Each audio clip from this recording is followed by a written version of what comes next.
Bueno, me encuentro con mi copiloto, vemos la ruta, vemos de la meteorología, todos los preparativos previos, el plan de vuelo, bla, bla, bla, todo lo que implica el vuelo en sí. Y también venían un médico y un enfermero. Claro. ¿No es cierto? Bueno, pedimos Aeroparque, prioridad absoluta, porque los vuelos es como si fuera una ambulancia, ¿no? Sí, tal cual. Tenemos la prioridad absoluta. ¿Qué significa prioridad absoluta? No ir en las rutas normales de vuelos de las aerolíneas, que las aerolíneas van por aerovías, Sí. sino que ir directo, desde Aeroparque, directo a Ushuaia. Correcto. Bueno, el despegue entre los preparativos todo eran las 20 horas, pero el despegue se produce 20-30 horas. Okay. Ese es el horario oficial del despegue. La meteorología estaba buena, no había nada. ¿Mes del año? Perdón, esto sucede el 23 de noviembre de 2011. Ok. Tengo después para ustedes el libro de a bordo del avión que le hago entrega en este momento. Un aplauso para...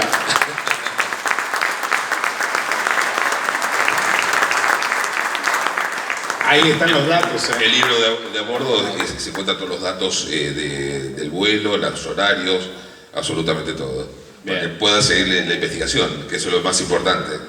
Claro que sí. Bueno, en ese momento la meteorología estaba buena, no había nubosidad, no había actividad convectiva, no había nada. Un vuelo normal, una noche normal era. Como estamos pesados, porque habíamos hecho full de combustible, y con los pasajeros, o sea, mejor dicho, la camilla, más el médico, el enfermero, hace un peso determinado que hace de que no pueda ir directamente al nivel final del vuelo. Entonces, bueno, se hace un ascenso en step, que le dicen, que se va nivelando por altura, ¿no es cierto? Y va consumiendo combustible y el avión logramos llegar a la altura de crucero. Nuestra altura de crucero en ese momento cuando llegamos fue 430, que vendría a ser para la gente, para que lo entienda, unos 13 kilómetros de altura. 13 kilómetros de altura. Ajá. Tal cual. Y la velocidad del avión que en ese momento estaba desarrollando era un .78 de Mach, que vendría a ser casi 900 kilómetros por hora. Así a grosso modo, como quien dice. Sí. Por eso las cosas van rápido ahí. Ya lo creo. Sí. Y bueno, los controles me van liberando, tenemos controles de Aeroparque, Baires Control, Ezeiza Control, me pasan por Comodoro Control, todo. El fantasma. Control de Bigfoot tenemos acá, eso es lo que pasa, acaba de caer uno. Me pasan con Comodoro Control y ya casi 2 horas de vuelo. Sí. Y antes de llegar lateral Comodoro, que más o menos en la ruta directa es casi pasando 100 millas de la parte de tierra, empiezo a ver a mi derecha, yo estaba puesto a la izquierda, nosotros que el comandante va a la izquierda, el copiloto va a la derecha, empiezo a ver a la derecha, del lado del puesto de copiloto, una luz que me llama la atención. Era como si fuera Venus, ¿no es cierto? Pero era roja, era bastante roja. ¿Estaba sobre el mar o estaba sobre tierra? No, el rumbo más o menos que yo tenía aproximadamente era un rumbo 190, 190. Sí. Esto estaba en un rumbo 230, un radial, mejor dicho, 230, que vendría a ser el rumbo que venía de ese objeto, un 050 aproximadamente, el objeto hacia la trayectoria del objeto. El objeto tenía una trayectoria en ese momento, o sea, mejor dicho, en ese momento no veo trayectoria, sino veo el color rojo del objeto y que se iba aproximando hacia mí, ¿no es cierto? En diagonal. En diagonal, está claro, unos 050, 40 grados en diagonal. Claro, exacto. Esto, en primer momento me llamó la atención porque era un poco más grande que Venus, estoy acostumbrado a verlo a Venus por todos los vuelos que hago de noche. Claramente. Entonces, a mí es normal verlo. Lo veo y veo que se va agrandando. Esto va tomando mayor diámetro. se va poniendo rojo, ¿no es cierto? O sea, está rojo, mejor dicho, y Sí. después empieza a cambiar de color por un color rosa, o sea, y ya mucho más grande. Este objeto, por el radial que se encontraba, aparentemente venía del Pacífico cruzando Chile. Ok. Claro, ese es más o menos la trayectoria. No, es interesante porque nunca habíamos charlado sobre eso tan en profundidad, porque quiero poner en contexto la conferencia de Rodrigo. Tal cual, la conferencia Claro, de Rodrigo fue Rodrigo venía enseguida con ya. las luces de la Patagonia chilena, ¿no? Exactamente, o sea, Claro. estamos viendo todo lo que sucede en la Patagonia chilena con esas luces y de pronto viene justamente del territorio chileno. Sí, justamente por lo que yo visualicé venía aparentemente de la zona del Paine o un poquito más al norte. Ajá. Esa es la trayectoria. Pero, o sea, estaba en altura, o sea que venía No, de sí, mucho sí, por más supuesto. lejos, Vendría de más lejos, aparentemente. aparentemente. O sea, desde lo que yo visualicé y lo que la trayectoria se produce, más la velocidad que viene con este objeto, veo que se va agrandando, cambia de color, se pasa del rojo al rosa, y después del rosa cambia a blanco, Ajá. pero un blanco muy intenso. El diámetro de este objeto va aumentando, de tal manera que ya me empezó a llamar la atención y bueno, me llamó la atención que Comodoro Control no me informara de ningún tránsito en alrededor. O sea, el control de Comodoro Rivadavia no te decía nada, o sea, no Claro. te decía hay un tránsito que viene en diagonal. Normalmente, por una Claro. cuestión de amabilidad, se comunica a los pilotos para la tranquilidad del piloto, Claro.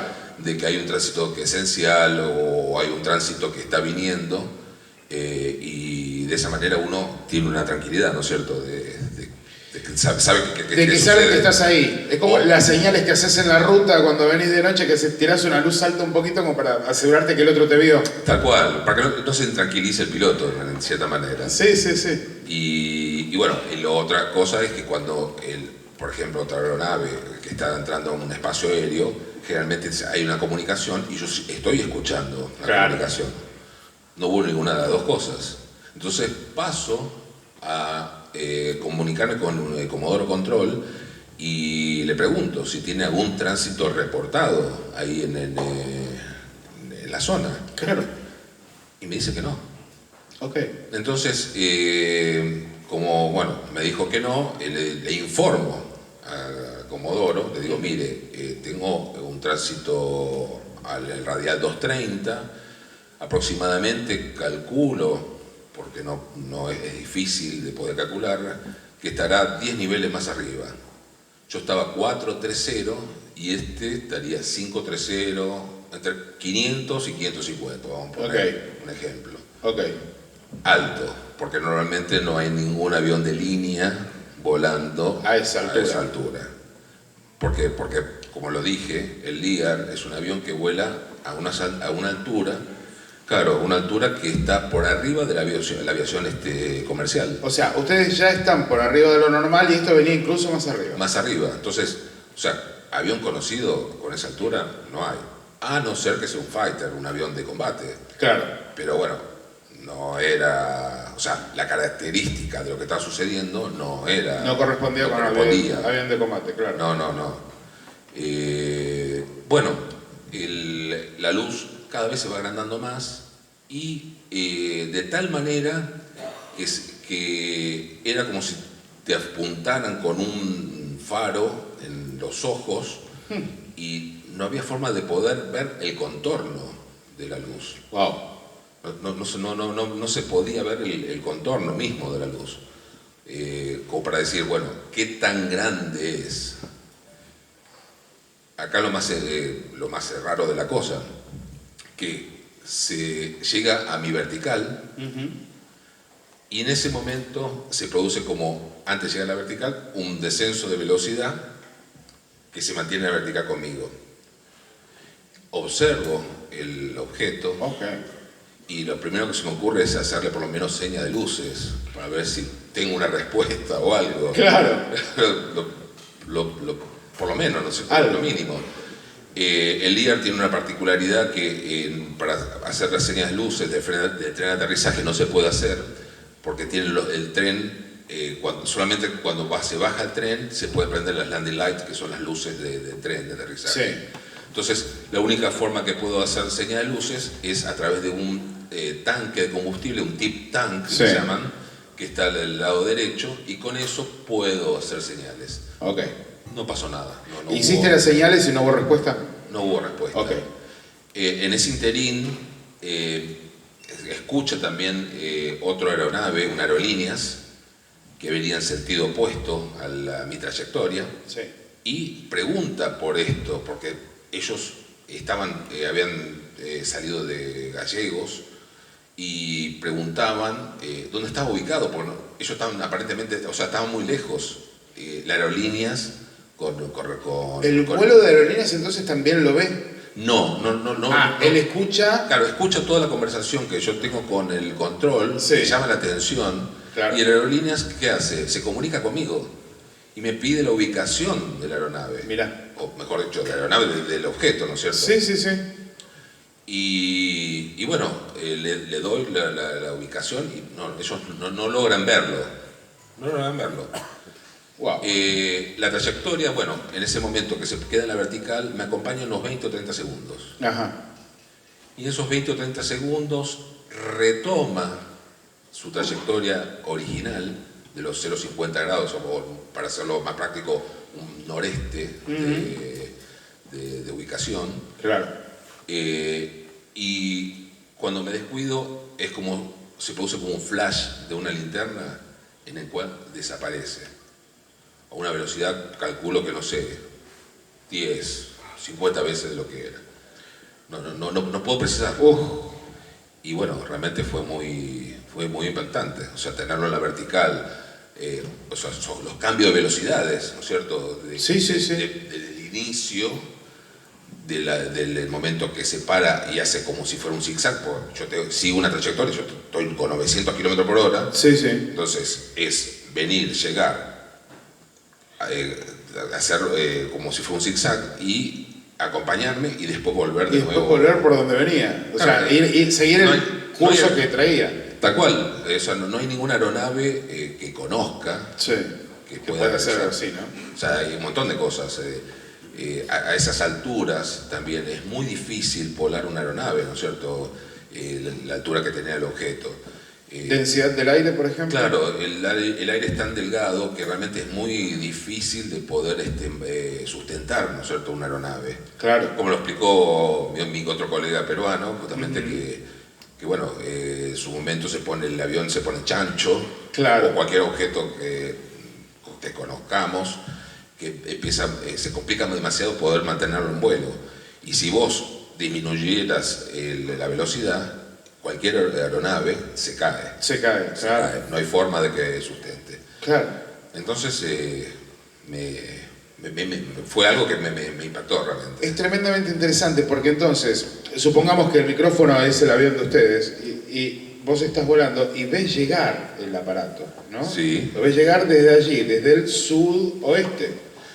Sí, del sudoeste. Desde el Del sudoeste al noreste. al noreste, Tal viajando cual. en diagonal, te llega en esta trayectoria. Tal cual. Y cuando llega en esta trayectoria, casi, o sea, viene por encima, pero el rumbo, probablemente, si estuviera a tu altura, sería un rumbo de colisión. Por eso Era un te rumbo de decía, colisión, sí. Pero Correcto. como estaba 10 niveles más arriba, como estaba 10 niveles más arriba, no había riesgo. claro. Pero lo que hace es, sobre la vertical tuya, hacer como un zigzag y ponerse a Claro, seguirte. es como que se detiene en el vuelo Se detiene acá y te y me acompaña. acompaña y después sigue de nuevo el Y vuelo. después, claro, es Claro. esto ahí y sigue. Hay 3 cambios de velocidades ahí. ¡Wow! Hay 3 cambios de velocidades. Es tremenda la maniobra. O sea, yo no sé ustedes, pero es una maniobra que no me puedo imaginar que puedo llegar a realizarla. Dentro de lo que es la aeronáutica normal, no existe. Nada. No existe. No hay nada que sea conocido. No te puedo decir. Vos sabés que en el norte a veces Sí. pueden experimentar con determinado tipo de aeronaves que no son convencionales. Sí, sí, sí. Pero estamos hablando de 2011 también. Y bueno, es, Muy- uno se queda pensando realmente. ¿Qué pensaron en ese momento en la cabina? ¿Cómo lo experimentaron? ¿Cómo lo vivieron? Nos tornamos normal. Sí. O sea, normal, entre comillas, ¿no es cierto? Porque continuamos nuestro vuelo normal. El vuelo está con autopilot, o sea, está con piloto automático, y no lo afectó en nada. No hubo ninguna interferencia en los instrumentos. Okay. La radio se comportó normal, no hubo nada que afectara, ¿no es cierto? Y bueno, mi colega y yo, ningún drama, no tuvimos problema. Lo que sí, que como fue todo tan medianamente rápido, porque uno no sabe si de cierta pasaron 10 minutos, 15, o uno lo ve y, o sea, no tomás el tiempo real, ¿no es cierto? Pero no tuve tiempo de avisar al médico y al enfermero que estaban atrás. Mirá vos. Y ellos que estaban descansando. Normalmente cuando hacen el vuelo, que es un vuelo de traslado, ¿no es cierto?, sanitario, ellos descansan para que después cuando llegan con el paciente puedan hacer su desempeño normal. Claro, su desempeño normal. Así que me lamenté después de no, por lo menos que presencien, claro, tener 2 testigos más, ¿no es cierto? Pero fue tan rápido también que... Y sí, es que... Y vos fíjate que tampoco de sacar fotos. Claro. O sea, para cómo en ese momento tenía un celular que no tenía buena... Y 2011 no estábamos en los mejores momentos de las cámaras de celulares, es verdad. No. Y era de noche, entonces los celulares, claro, es muy difícil. Tal cual, es muy difícil, además, bueno, ya de por sí es difícil. Pablo, ¿cómo se sintieron después de esto físicamente? ¿Ustedes estuvieron bien? ¿Novedades algunas a nivel gástrico, sueño, otro tipo de...? Normal. La verdad que sinceramente normal. Ajá. El cansancio Sí. es normal porque a veces tenemos vuelos extenuantes en el cual estamos volando toda la noche y bueno, uno es humano. Claro. Es humano. Así que... André, y esto queda registrado. Sí, bueno, y acá empieza la historia, ¿no? Porque nunca te hice esta pregunta. ¿Qué te llevó a animarte a hacer la denuncia? Porque en ese momento ya existía la comisión oficial. Sí, yo ya realmente quería documentar. ¿Por qué? Porque ya había sufrido 2 casos anteriores y por estar volando en una línea aérea en la cual los pilotos priorizamos el trabajo antes de poder informar, no lo pude denunciar, ¿no es cierto? Entonces, bueno, ese es el gran problema. Entonces dije, bueno, es hora que realmente la gente sepa un poco lo que sucedió, que no quede acá en la cabina y bueno, nadie tenga conocimiento. Y esto es muy importante que tenga conocimiento, porque son hechos que uno vive y que el montón de la gente no saben qué sucede. Exactamente, bueno, la primera, como procedimiento, vos estabas en contacto con Torre de Comodoro. Sí, con Comodoro Control. Comodoro Control. En teoría, Comodoro Control, de este tipo de hechos, de novedades, debería registrar la información en el libro de novedades. Así es cierto. Ellos, la obligación cuando sucede un evento de esta categoría, en el cual, así sea un tránsito que no está reportado o algún hecho anómalo, ellos tienen una bitácora que deberían de informar, o sea, mejor dicho, de escribir, ¿no es cierto?, y informar a los superiores. Pasó algo que no está, no es normal. Fue una invasión del espacio aéreo. No hubo comunicación, entonces invadieron el espacio aéreo argentino. Es muy importante eso. Y peligroso, sí. Es parte de esa preocupación. ¿Cómo llegaste a la denuncia?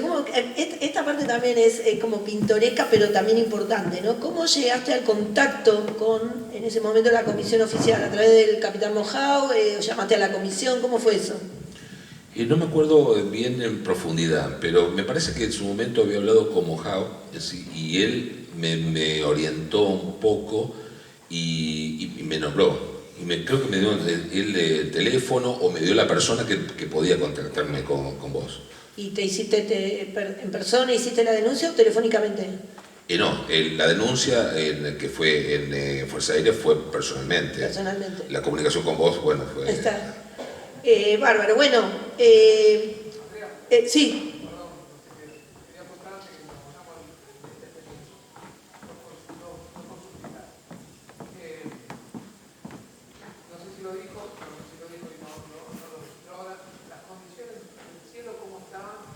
Sky clear significa cielo completamente limpio. O sea, era de noche y no había ninguna nubosidad.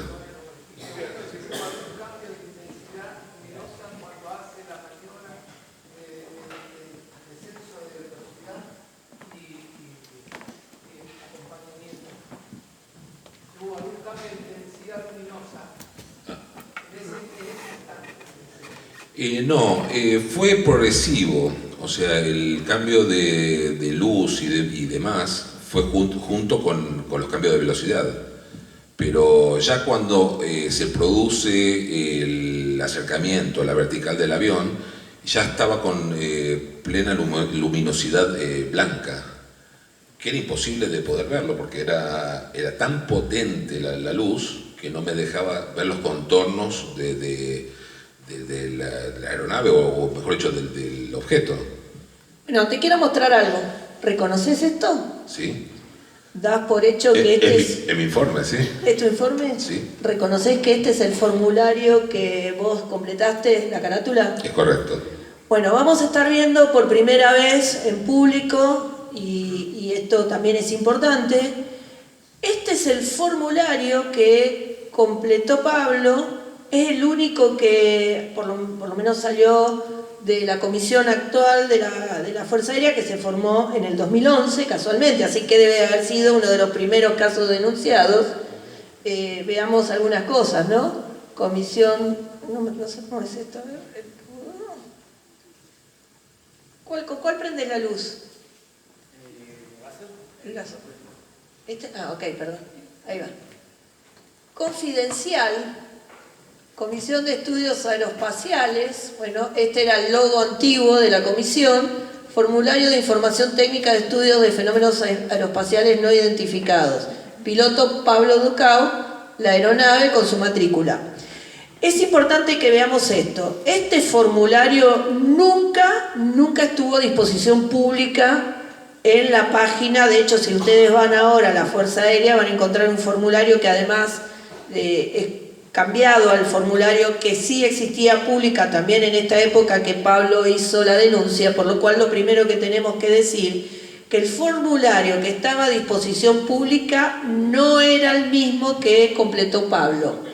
Esto es importante porque el carácter confidencial de la denuncia también habla de que este formulario nunca estuvo en estado público. Y habla de la importancia de lo que contiene. Vamos a hacer una pasada rápida sobre cómo es el formulario. Los datos, las condiciones ahí para Juan Pablo, que pedía condiciones de clima. Bueno, por supuesto, están todos los datos que se requieren. Vamos a pasarlo porque hay una referencia de cada pregunta. El testigo completó lo que realmente estaba en condiciones de describir. Corregime o interrumpime si querés aportar cosas, ¿no? Nosotros quédense tranquilos que lo vamos a poner en estado público ahora. Ven las distintas referencias, campo visual, un poco lo que ya comentó Pablo. Acá se habla un poco de todo, ¿ven? Nubes, tiempo. Esto es un poco para que tengan una idea y se familiaricen el formulario que de carácter confidencial manejaba para casos de esta naturaleza. Vamos a pasar porque está el teléfono, lo vamos a pasar rápido, la firma de Pablo, esto es importante, del testigo, y un poco las condiciones de cómo fue la toma del dato para completar este formulario. Siguen, ven, planilla de datos, no sé qué dice ahí, electrónicos. Bueno, al final, qué interesante eso, no me había dado cuenta. Radar, etcétera, me imagino que referirá a esto. Bueno, acá no completaron nada, parece que nos llamaron, acá están los bornos, ¿Esto para identificación de bordo? No me acuerdo cómo era la planilla porque fue hace 12 años, pero sí que es una rosa de los vientos y la ubicación del avión y del otro objeto, ¿no es cierto? Bueno, acá tenemos la escala de ponderación del caso, entiendo. Valor final del caso 0.34. Después vamos a dejarle a Daniel y al equipo para qué significará, hay que ver bien los detalles. Un poco lo que... Y voy a dejar ahí un ratito. Esta foto es muy referencial porque acá se encuentra el testigo con el formulario. Él tenía el relato, no tenía el documento. Nos encontramos con el caso y ahora tiene todo. Y agregando ahora el plan de vuelo con la denuncia. El libro de a bordo. El libro de a bordo. Este es único porque el avión después, esto como detalle, hace 1 año y medio, 2, sufrió la destrucción total. Tuvo un accidente en Esquel y bueno, se perdió el avión. Bueno, ahora quiero contarles algo que también se va a enterar Pablo, porque también esto es importante para ver que es importante no contaminar a los testigos con el uso de la investigación, las herramientas de investigación que hacen los investigadores de Sephora para llegar a la información y tratar de... Estamos haciendo respaldo en vivo prácticamente. Lo voy a convocar a Pablo Álvarez, a ver por dónde anda Pablo, porque Pablo tiene algo sustantivo para aportar. Ustedes saben que el equipo de Fénix 4...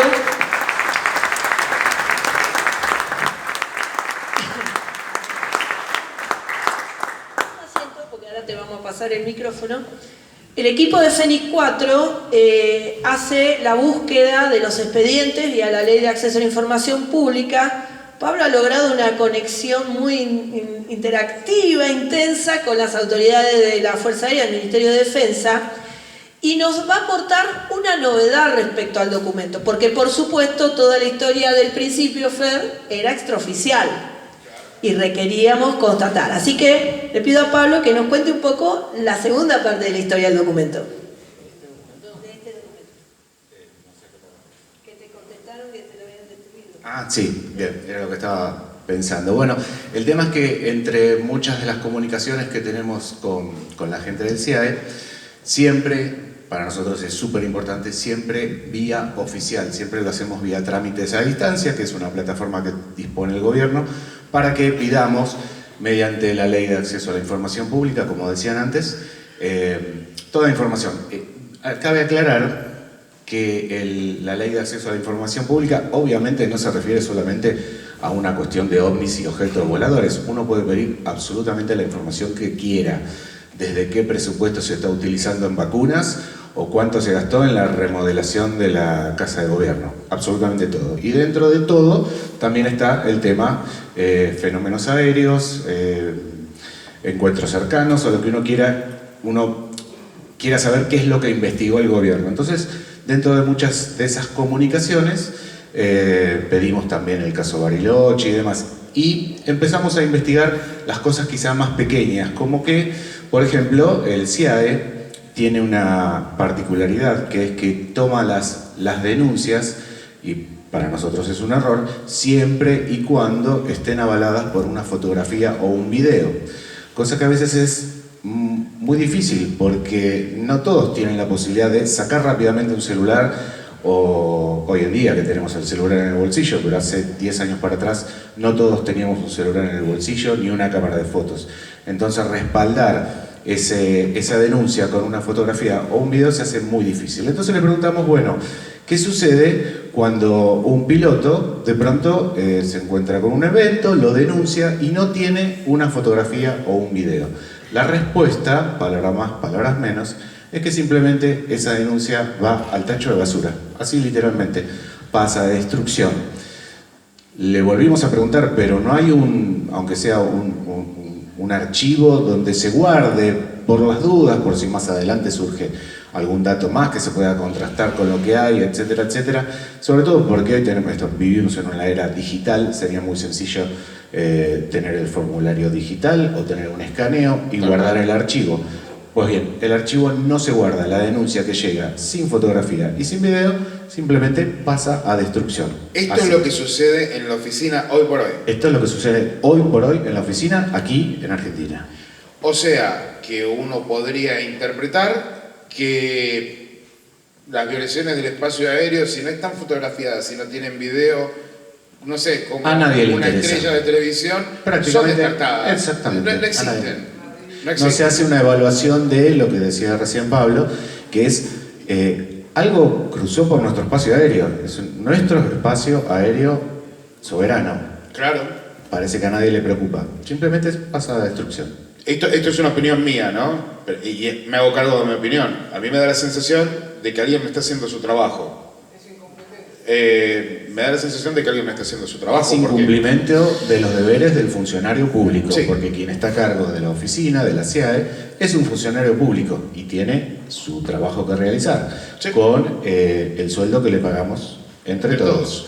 Y bueno, simplemente nada, pasa a destrucción, así que bueno, será un tema que no nos preocupa dentro de nuestro país. Andan volando las cosas por arriba del cielo, que también es importante que no es que digamos que violaron nuestro espacio aéreo y son ovnis y son extraterrestres. No, estamos hablando simplemente de algo que incursiona dentro de nuestro territorio aéreo y no le estamos dando bolilla. Eso puede ser desde narcotráfico hasta un ovni, ¿sí? Pero parece que no nos interesa mucho. Bárbaro, Pablo, un aporte fundamental porque esto es en ánimo no de denunciar a nadie, sino de generar cultura de la ley de acceso a la información pública. Porque en Argentina es muy nueva, todavía los funcionarios no toman conciencia de la importancia de cómo debe documentarse por todo lo que vimos en todo el Congreso y que están actuando los organismos oficiales en todo el mundo. Llaman a los testigos pueden dar referencia de lo vivido. Pablo hizo la denuncia y después no tuvo una consecuencia de investigación, según entiendo, por lo que él comentó, hizo la denuncia y ahí quedó. Y no se desplegó ningún mecanismo de investigación sobre lo sucedido, ni en el caso de él, ni en el caso de muchas personas. Y esto es importante también ponerlo a la luz pública, porque lo importante para todos como ciudadanos y para ir a fondo con el estudio de estos fenómenos es justamente facilitar a los testigos que se posibilite la denuncia, Claro. y que esa denuncia se tome en serio. Exactamente. Incluso, bueno, me arriesgaría a preocuparme por la posibilidad de que no se lo apriete al testigo para que no hable, por ejemplo. Esperemos que eso no esté sucediendo. La verdad es que a mí me genera muchas dudas esta cuestión, porque cuando hablamos de seguridad aérea y defensa nacional, yo creo que es básico, ¿no? No hay que ser científico de cohetes para darte cuenta que si tenés cosas dando vueltas en el espacio aéreo que no están identificadas y que están haciendo lo que se les ocurre, eso va a significar mínimo un riesgo. No sé,